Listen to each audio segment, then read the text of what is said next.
Welcome to Trail Talk here on LTTV. I'm Chris Forde. I'm the Director of Marketing for Lincoln Trail College and Illinois Eastern Community Colleges. And I'm joined by Dr. Zahi Atallah, the President at Lincoln Trail College. Zahi, how are you today? I'm doing great. Excited about the topic that we started on student success, but also excited about the conversation with one of my old-time friends. Yes, so we are continuing our series on student success, and today we are talking with Romero Jalomo, who is a Vice President at Hartnell Community College, and Zahi, that is one of your previous haunts. It is. It is the first, my first foray into community colleges. It's in Salinas, California. It's in the America's Lettuce Bowl, but at the same time, one of the most challenged, economically challenged parts of the nation, where the college plays a pivotal role in workforce development, but also in community and economic development. All right, well, let's check out our interview with Romero Jalomo, the Vice President at Hartnell Community College. All right, joining us now on Trail Talk is Dr. Romero Jalomo. Doctor, how are you doing today? Very well, thank you. Enjoying this summer day. So tell us a little bit about, who you are, what your background is. Obviously, here at Lincoln Trail, the one guy knows you very well, but the rest of us don't know you very well at all. So if you could introduce yourself to us and tell us a little bit about your background and where you are now, please. Sure, thank you. It's a pleasure. First, let me begin by saying it's a pleasure to be with you this afternoon. My name is Romero Jalomo. I'm the Vice President for Student Affairs here at Hartnell College. I'm going on my 10th year as serving as Vice President and the former Associate Vice Chancellor for Research and Institutional Effectiveness at the San Jose Evergreen Community College District, where I worked for 8 years, both at the district office and at each of the two campuses, San Jose City and Evergreen Valley colleges, both as a Dean of Counseling and Student Success. Prior to that work as an administrator in the California Community College System, I was a faculty member, full-time at New York University, part-time at Arizona State University. Both are two very large, comprehensive universities, NYU being private, ASU being public. And prior to that, I worked as a classified staff member as an articulation specialist for Cal State University, Dominguez Hills. So I have a long, many years, long career in student services. And I try to bring all the experience and research that I've conducted and some of the many things I've taught about in this field to bear on my current position. And that is to, ease the transition of students into college, and by focusing on the community college experience, prepare them for just as a more facilitated and rewarding transfer experience into the university setting. So that's been my focus for quite a while now. Romero, one of the things you and I talked a lot about, and I know you personally have an attachment to trying to address, is equity gaps, students who are first generation, working students. And I remember so many of the things you've looked at while we worked together at Hartnell. But what do you see as themes of concern that are preventing students from completing semesters or years or succeeding?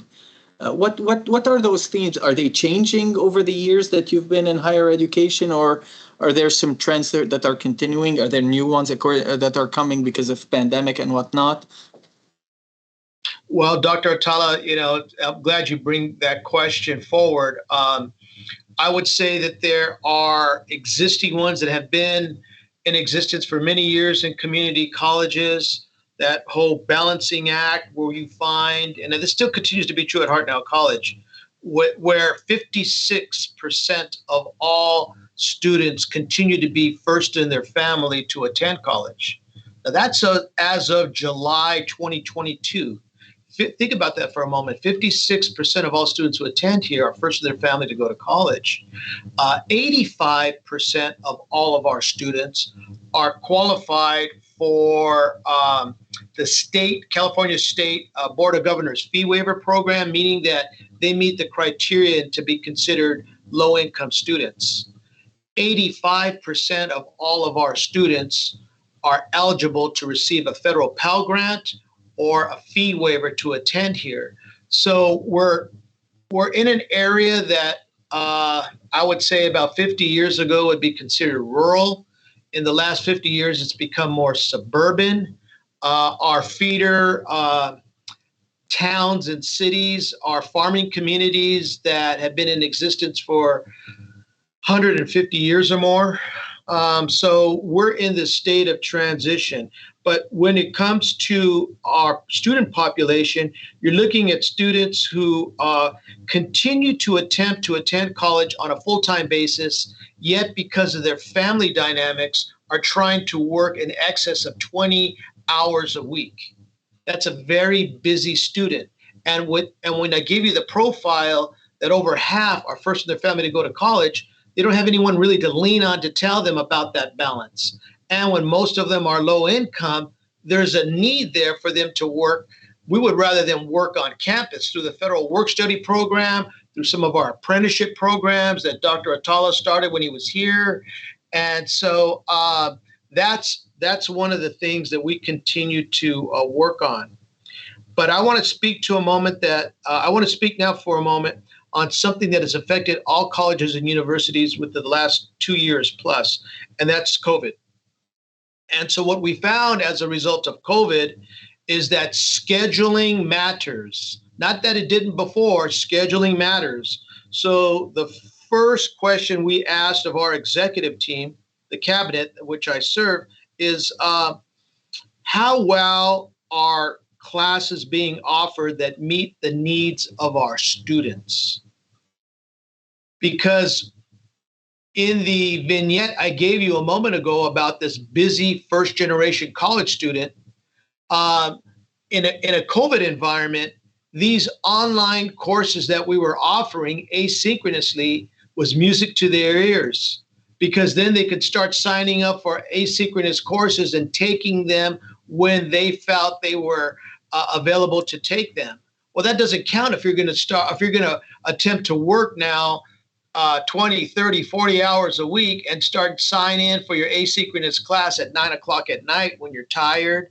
And now that maybe we have many students here who have children and many single parents. And so that's a tired individual. And so the success rates that first year that we were in COVID weren't all that great for these students. They were signing up in bunches to take online courses. That was primarily their only alternative, but they didn't do as well as we thought that they would or that they thought that they were.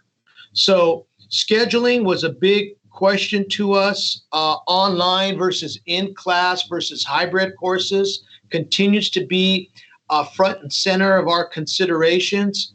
When you offer a course, does it meet student needs? Should it be only in person? Should we also offer sections online, and when?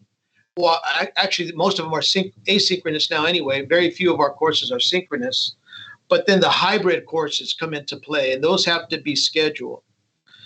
So that's also a concern. Another concern that we have is a certain amount of literacy that all first-generation college students need to know about.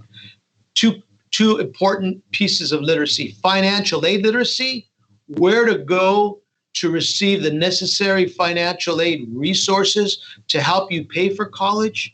And number two, the kind of literacy, and this is where our counselors and advisors come into play, teaching students that full-time in a community college could be in the state of California, and for financial aid purposes, 12 units per semester. But if you look at all the literature on promise programs across the country, or college completion, Complete College America puts a lot of information out on this. You have to be attending 15 units per semester if you're going to try to transfer after 60 units and earn an Associate of Arts degree or Associate of Science degree. Most of our students here at Hartnell College aren't used to that kind of a pace, 15 units of a semester. That's a heavy load for some students. But unless you get used to that pace, this is truly not a 2-year college. But if our students are not going to take 15 units a semester, quickly it becomes a 3-year college, a 4-year college, a 5-year college. And so one of the challenges has been, since implementing our guided pathways program, in our initial research, we found out that the average student here at Hartnell College was completing upwards of 92 units because they were starting in remedial courses, they were repeating courses, scheduling was becoming an issue, the sequential course pathway was not constructed properly, so students were not being able to take the next course in sequence, and that became an issue. And so that's the reason why we've adopted more of a college completion pathway for our students. We make sure that the courses they need are scheduled properly.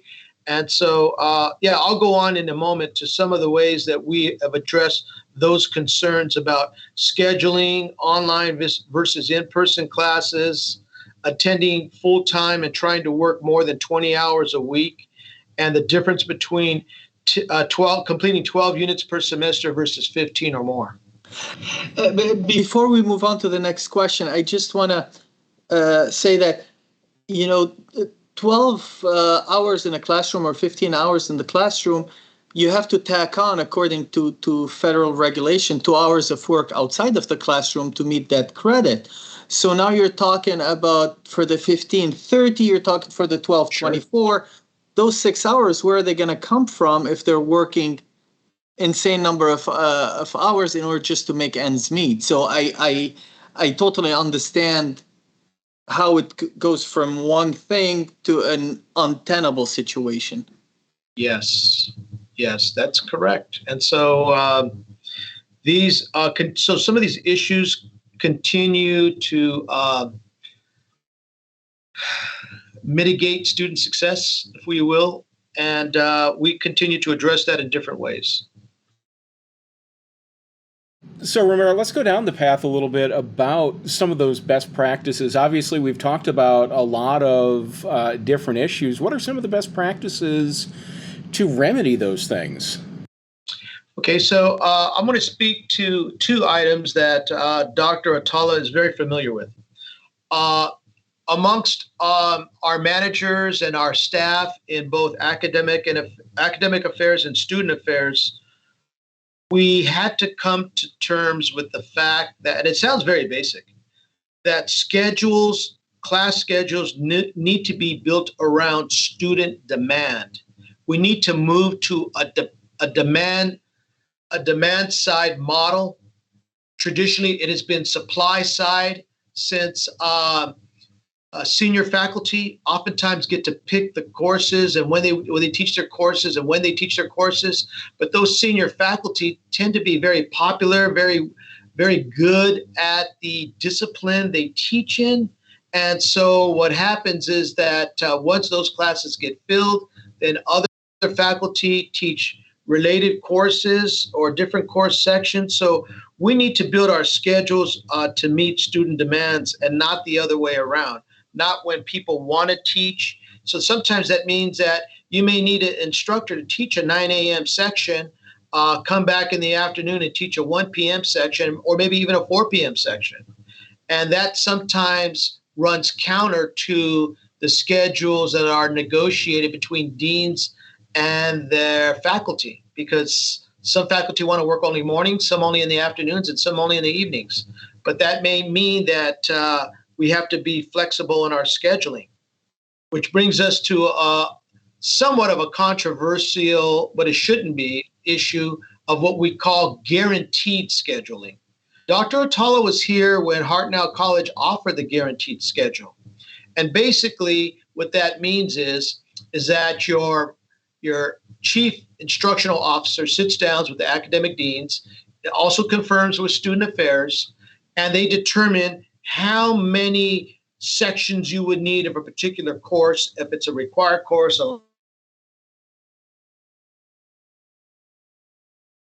All the student demand points throughout the day and evening, those courses are offered. When you've determined how many sections you need and when they need to be offered, then you say that 80%, then you put forward in your class schedule, online and in print, or however you do it, 80% of that schedule you put out to the public, and you make a statement. Hartnell College will stand by this schedule, this guaranteed schedule.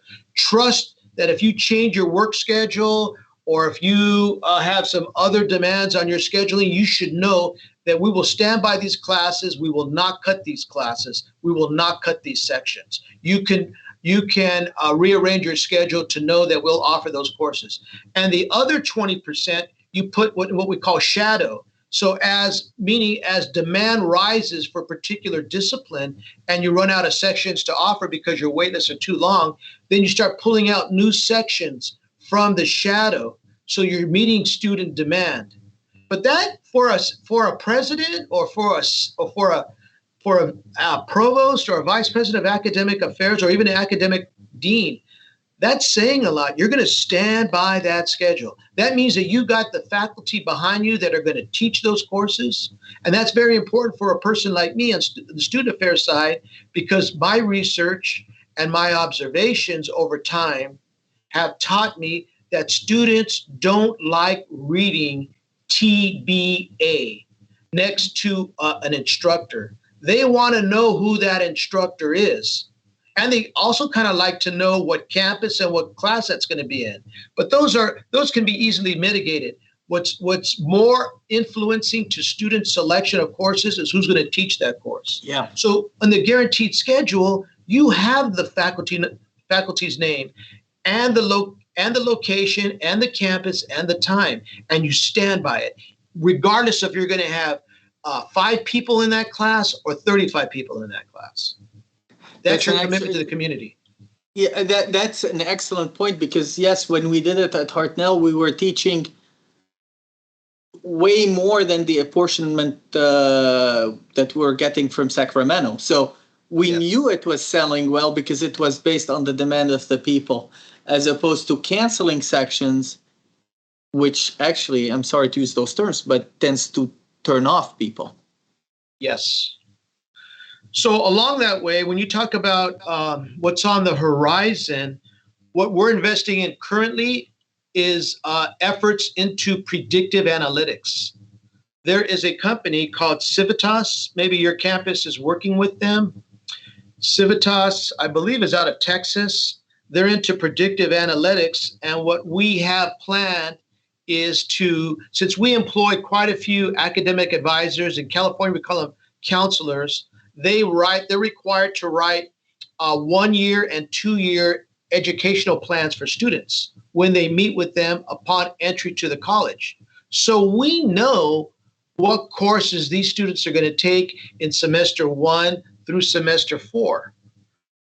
Since the educational plan is stored in our database, it's an electronic educational plan. Through our predictive analytics work with Civitas, we hope to read each and every one of those thousands of ed plans, and then put them through predictive analytics so that the academic deans would know how many sections of English 1A or statistics or music 12 they would need in any given semester as a guideline. And then once we know that, then we can work on assigning faculty and assigning the times when we would offer these courses.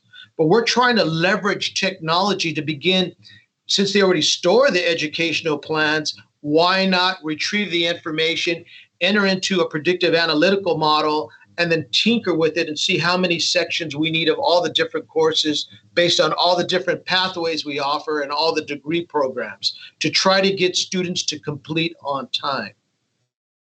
So that's one of the things we're using. Does it also allow you to do then a better job of doing degree audits to ensure that? Yes, we're doing that now. So one of the benefits of that work we've entered into with guided pathways, and what we found was, as I shared earlier, that students were staying too long and accumulating too many units. Now we found that some of those units were remedial units, non-credit, prerequisite units that can't be used toward a certificate or AA, but they've accumulated so much that we have built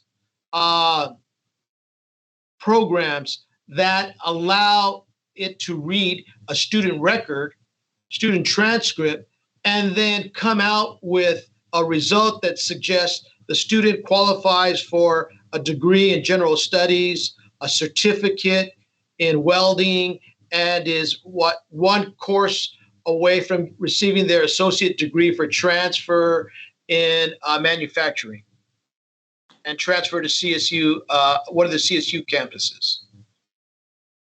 That is built now. Do you see any impact on the students' success and retention when you're able to tell them things like what you said, you're just one course away from being done with yet another? Yeah, we're having those dialogues now. So from an academic affairs side, that's music to their ears because they say, hey, well, they're so close to completion. Let's wrap it up.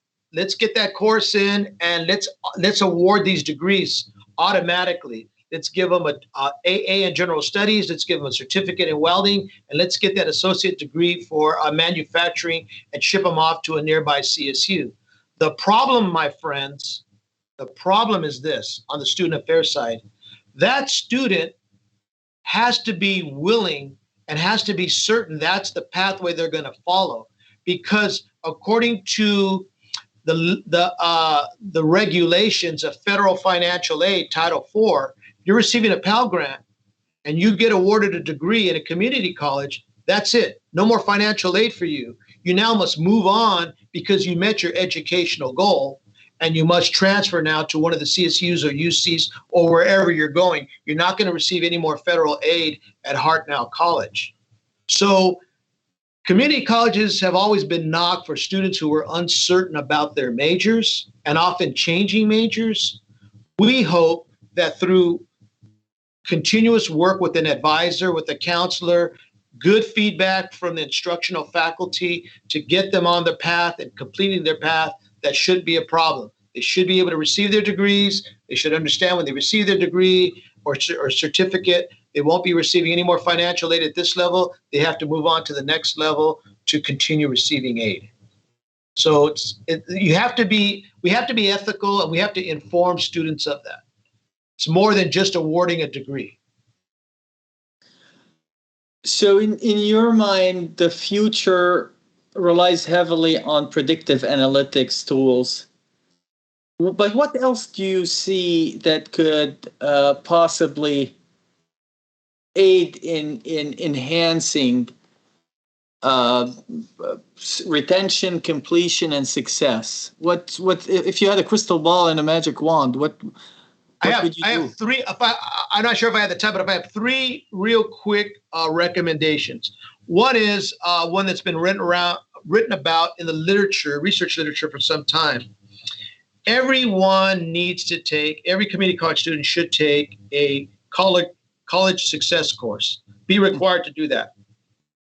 The literature on the freshman year experience, John Gardner and his associates, University of South Carolina, have been writing about this for many years, making students aware of the difference between attending high school or the military, the world of work, and college is a different type of experience, and the expectations change, and students need to be aware of those expectations. And like those formulas you just mentioned, setting aside 3 units for studying for every 1 unit of credit you take at a community college. Number 2, one of the things we learned is about offering embedded supports in in what I call gatekeeper courses. So the state of California several years ago wanted to limit the amount of remedial courses offered in community colleges. Yeah, through Assembly Bill 705, we can no longer offer prerequisite courses less than college level in the areas of math, English, and ESL. So a lot of students, when they started going through what we call placement, self-placement assessment, where they answered questions on what their background was in math and English and what level they attained in high school and how well they did. They were allowed, because we don't use placement tests either in the state of California at the community college level. We're barred from using those. So we use what we call guided placement. And it could be with a counselor, or you could do it on your own and answer some basic questions on your capabilities. We'll go ahead and place a student into either English 1A, which is a traditional 3-unit course, or English 1AX, which is a 4-unit course that has embedded supports. And those embedded supports include additional tutoring, supplemental instruction, work in the Panther Lab, work with an instructor or an instructional assistant. The 4-unit course offers the supports built in, because another thing that I've learned throughout my career as a researcher, students don't do optional. Students don't do optional, not very well. Unless you make it part of the curriculum, unless you make it part of the experience, they don't do optional. Okay, and so offering embedded supports for students in the major pathway areas like English, math, and ESL is very important. And finally, and Dr. Atallah, you know a lot about this, we are playing with the traditional, we're tinkering with the traditional model of transfer here at Hartnell College. We have 3 programs: the computer science in 3 years program, we call CSN3, our teacher pathway program, which we refer to as TPP. That's for single subject credential teachers who want to teach elementary school. And our Maestros program, which is Spanish for teacher, that's for secondary ed teachers who are interested in a single subject credential. In each of those 3 programs, the students take all their courses their first semester at Hartnell, with exception of 1 class, which is taught at our nearby Cal State University, which is located in Monterey Bay. So they are socially and culturally exposed to 2 environments at one time.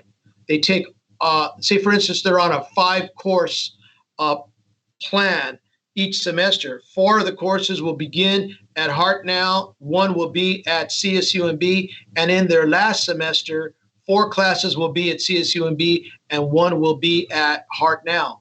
So there's never that breakaway effect.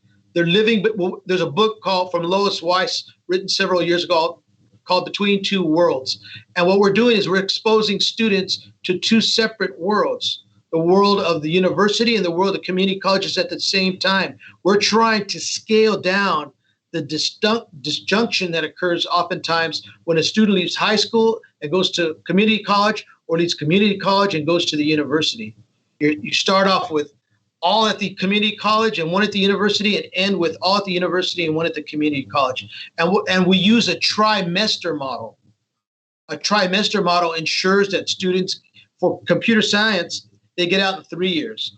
For TPP, they can get out in 3 or 4 years, depending on how well they want to invest in their summer program. And these are cohort models also. And we offer a lot of supports for students. In the CSN3 program, students receive a scholarship, a financial scholarship that helps them to curb their appetite from trying to work while going to school. In the teacher pathway program, in the Maestros program, we provide a book voucher, so all their books are paid for. We give them a laptop when they start out that they'll keep throughout their time in the program.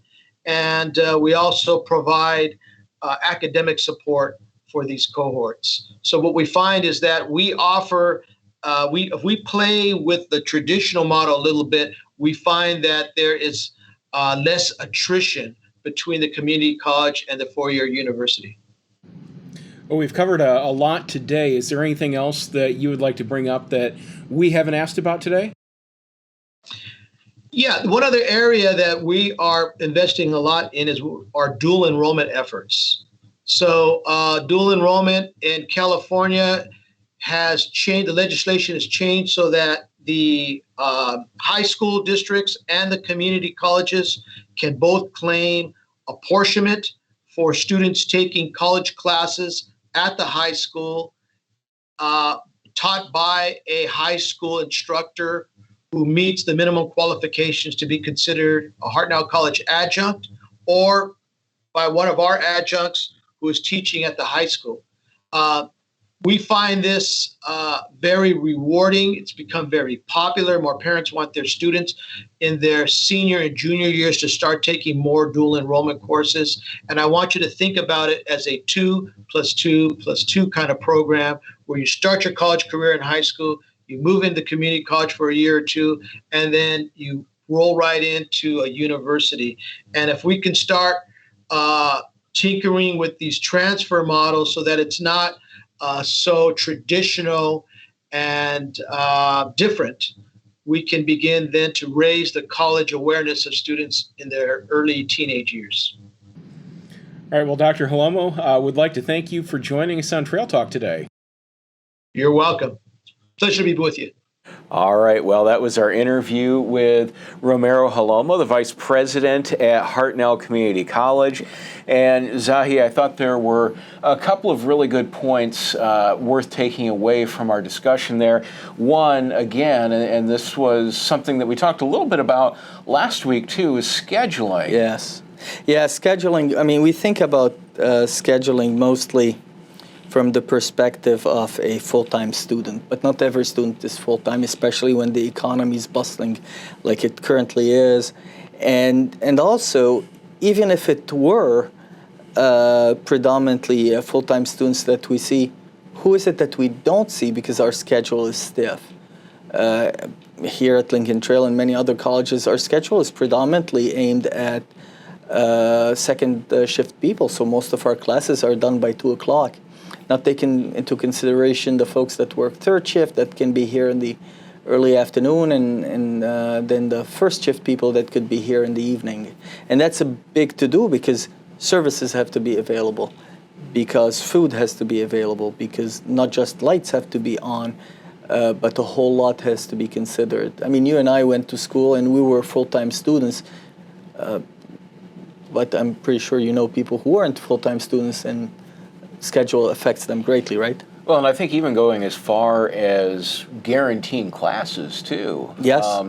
You know, I think about in our context being a small community college where we have put classes on the books and had to pull them off the books because they don't get enough students. And I could definitely see an incident like that happening if you schedule a class at, for us, a quote-unquote non-traditional time, but now saying, yes, we absolutely are going to offer that random class at this particular time. Yeah, I mean, I think about the student to whom we say, well, sorry, you're one of 3, tough cookie, we're going to cancel this class. Will they come back? What kind of a sour taste are we leaving in their mouth? And is that okay, or it becomes a haunt, to quote you from. Yeah, I mean, you're the communications guy. I mean, what do you think the message would be if we were to do that? You know, just the idea that we say you sign up for a class and it's going to go no matter what, I think that's a huge win. It is. It puts the onus on us to design the schedule and not open it all at once. Keep things in the shadow, haunt and shadow, right? Yeah. And opening them up as they fill. So you have, let's say, a 70-75% schedule available, and as things are filling up, Now you're opening more, but every single section that you're opening is guaranteed. Every single section has a contracted faculty, whether full or part-time. But knowing that if you open a class on Saturday, it's not just opening the doors, it's about having the services that that student needs. So schedule is it affects people like yourself. I mean, how to market the college. Right. Do you market us as just like an 8 to 2 college, or do you market us as a college for all whenever they need us? Yeah, and that's exactly it. And, again, it has that trickle-down effect because, as you mentioned earlier, you're talking about making sure you have food services, making sure you have student services available, making sure you have custodial services available. All of these different things are going to hinge on that, and it's important. The other thing that I thought Romero talked about that was interesting is that symbiotic relationship between 2-year colleges and 4-year colleges, and making sure programs are going to slide seamlessly from that 2-year level to that 4-year level for students. Yeah, I like your use of ecological term, symbiotic. That's a wonderful descriptor, in the sense that, many of our students are interested in going to a 4-year school. But let's talk about a place like Robinson, where going to a 4-year school means that you're going further away from home, you're going to a very large place, and there are significant costs that you would have to incur. Why wouldn't the model be the creation of an effective one-path approach from the K-12 through to the 12-16, going through the 13-14, which is us. So a stepping stone, which means then co-matriculation at both institutions from day one, so a student doesn't have to go back and re-enroll and get admitted or not. So they're guaranteed a spot at the 4-year.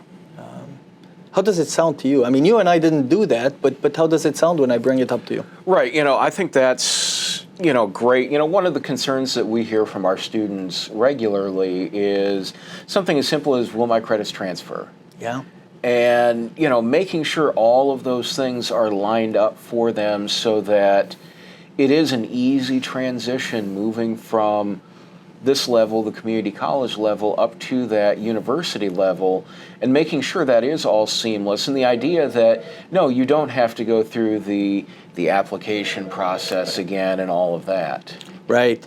At my previous haunt of Hartnell, we did a couple of those programs. We started with a computer science program that was a common core with California State University, Monterey Bay, and in 3 years, students were able to finish their courses at the community college and their courses at the 4-year. So when a student comes in August of year 1, they know for certain that they can, this series of classes at those locations, in May of the 3rd year, they'd be at the commencement. That is a game changer. On top of it, the cost of the courses when we started about 9 years ago allowed us to structure it in a way where the whole degree cost them between $11,000 and $12,000. We're not talking about a $60,000, $70,000 loan. We're talking about a far more attainable financial goal. I'm going to go back and ask you again, from a selling point, on TV, on social media, does it make it easier, or does it make your life harder to talk about things of that nature? No, I think it's a much easier sell to students because you're value adding, I think, is what you're really doing at that point. And that is, a super important thing to be able to tell people that, if you do this, you can do this. And it's making it very easy. And the easier the college experience can be for people, I think ultimately the better, because college can be a very intimidating thing. Yes. Especially if you're somebody that's maybe a first-generation student, or if you're coming from, a background where you have difficult economic circumstances. You're selling that dream, and you're not making it a Mount Everest climb to get there. Right, and yeah, absolutely, and there's, on the administrative side of the college, especially on the academic side, it forces us to really work with the academic side of the 4 years in order to have a seamless alignment. Because there's always the turf. There's always well, I need my faculty to teach those classes. Why would I lose a year or two worth of classes? I want the people to transfer as soon as possible, which is something we always fight in every state, and the 2+2s have not necessarily shown to be as effective as legislators have wanted them to be. So this model really forces us into coming together and understanding that we have one job, which is the learner. We're talking about student success on Trail Talk. If you enjoyed this video, be sure and hit the like button down below. Ring the bell so you get notifications when when we post more content on our YouTube channel. And certainly, if you enjoy this content, follow us on our other social media platforms, and you can find more great content about Lincoln Trail College. So, for Dr. Zahi Atallah, I'm Chris Forde. We'll see you next time on Trail Talk on LTTV.